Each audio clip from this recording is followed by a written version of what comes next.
সেদিনকে তোমাদের সঙ্গে ছোট্ট একটা মিনি ব্লগ শেয়ার করেছিলাম সকালবেলা। আজকে তাই সেদিনকে সারাদিন কি করলাম সেই ভিডিওটাই শেয়ার করবো। দিনটা ছিল রবিবার, তাই একটু স্পেশাল কিছু রান্নাবান্না হবে না, তাই আজকে বানিয়েছি মেটে চচ্চড়ি। আর লাল লাল করে বেশ বানিয়েছি, আর তার সঙ্গে করেছিলাম আলু মাখা। আর ভাবলাম পেঁয়াজ পোস্ত করবো। আর এই পেঁয়াজ কাটতে গিয়ে আমি একটা দুর্ঘটনা ঘটিয়ে ফেলেছি। এই ছোটোখাটো দুর্ঘটনা আমার সঙ্গে রোজ ঘটে, তাই কোনো ব্যাপারই না।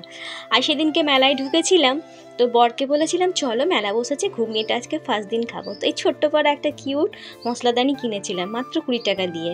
তো সেটাই আজকে নিয়ে বসেছি মশলাগুলো রাখবো বলে, রান্নার সময় তাহলে আমার টুকিটাকি সুবিধা হবে। তো সেটাই এখন করতে বসেছি। তার মধ্যে আমার সোনামা নিয়ে এসছে, যে সম্পত্তিগুলো আমাকে দেখাবে বলে, আর নাক থেকে অঝরে জল পড়ে যাচ্ছে। পড়বেই না কেন, বাথরুমে গিয়ে জল ঘাটা, এখানে ওখানে জল ঢালা, সে অনেক কাণ্ড করে। সে অন্য তোমাদেরকে ব্লগে দেখাবো কোনো দিন। তাই এখন ঠিক আছে, খুব সুন্দর করেছিস, যা বাড়িতে যা।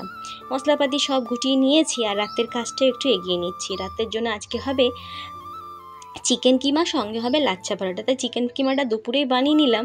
রাতে যেহেতু বিকেলে মেয়ের ক্লাস আছে, এসে পরে রুটিটা শুধু পরোটা করলেই হবে।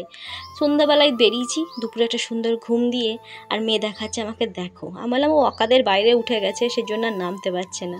এই হাসি ঠাট্টা করতে করতে ঘর থেকে বেরিয়ে পড়ছি। আর এখন ঘড়ির কাঁটায় 5টা 15।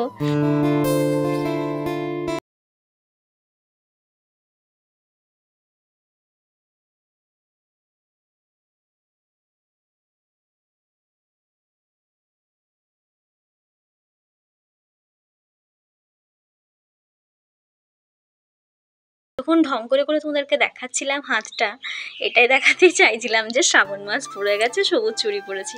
আর বন্ধুরা, তোমরা কে কে সবুজ চুড়ি পরেছো অবশ্যই কমেন্ট করে জানিও। আর একটা বছর কি করে যে পেরিয়ে গেল বুঝতেই পারলাম না। আবার পুজো আসছে, এই যে দুর্গা পূজা হবে, তাই ক্লাবে, পাড়ার ক্লাবে বাচ্চাদের নাচের প্র্যাকটিস চলছে। সেই ভাবছি একটা বছর এই পেরোলো, আবার একটা বছর চলে আসছো। আর এই পুজো আসছে মানে কি আনন্দ, মানে একটা আলাদাই খুশি। আর আমি তো অলরেডি এখন কেনাকাটা শুরু করে দিয়েছি। আর কে কে কমেন্ট করে জানিয়ে তো কেনাকাটা করেছে, কটা করে ড্রেস কিনেছো। কেন ওই মেসেজগুলো আমার পরে, আমি তো পারি না। আমরা যাচ্ছি মন্দিরে ঘুরতে বিকেল বেলায়, বাচ্চাদের নাচ ভালো লাগছে এখন এবারে। আর এখানে তারপর পুজো নাকি, সে কদিন এখানে কত আনন্দ হবে বলো। সেই নাচের দিন বলো, কারেন্ট চলে গেল 1.5 ঘন্টা কারেন্ট নাই, কিন্তু তারপরে যে হলো সুন্দর হলো বলো, পরপর ওগুলো হলো, কিন্তু ভালো হয়েছিল, খুব আনন্দ। আর আজকে অনেক দিন পর বিকেলবেলা একটু সুন্দর সময় পেয়েছি, মানে মাদের সঙ্গে একটু দেখা করা, বাচ্চারা একটু খেলার সুযোগ পেয়েছে। তাই নানা রকমের গল্প করতে করতে আমরা চলে যাচ্ছি আমাদের রূপনগরের মাঠ দিয়ে। এটা হচ্ছে আমাদের রূপনগরের মন্দির, আর পাশে রয়েছে বাবা বজরংবলীর মন্দির। সেখানে এখন আমরা একটু বসবো, আড্ডা দেবো, আর বাচ্চারা একটু খেলা করবে। প্রত্যেকটা দিন ওরাও তো বেশ একটু চাপের মধ্যেই যাচ্ছে, তাই আজকে বললাম তোরা একটু মনের মতন সময়টা কাটা।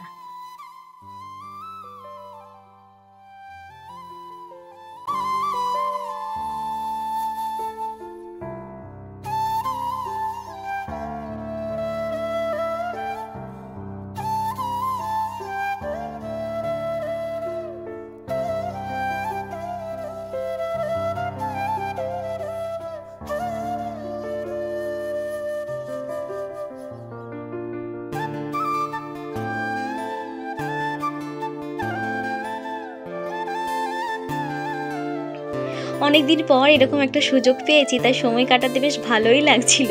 আর যেই আমি ক্যামেরা অন করেছি, এই খেপি বলছে আমাকে ক্যামেরাতে নিবি না, তাই হাসি ঠাট্টা হচ্ছিল। আর তার মধ্যে আরেকটা টুনটুনি কিন্তু চলে এসছে, এই যে বসে আছে। ওর মা ফোন করে বললো তোমরা কোথায় গেলে। যেই বললাম আমরা মন্দিরে এসেছি, ওরাও এলো পেছন পেছন। এখন ওরা একটু খেলুক, 3জন থেকে 4জন হয়েছে, এখন খুশিটা একটু বেশি আলাদা। আর আমরা এখন বেশ জমিয়ে গল্প করছি।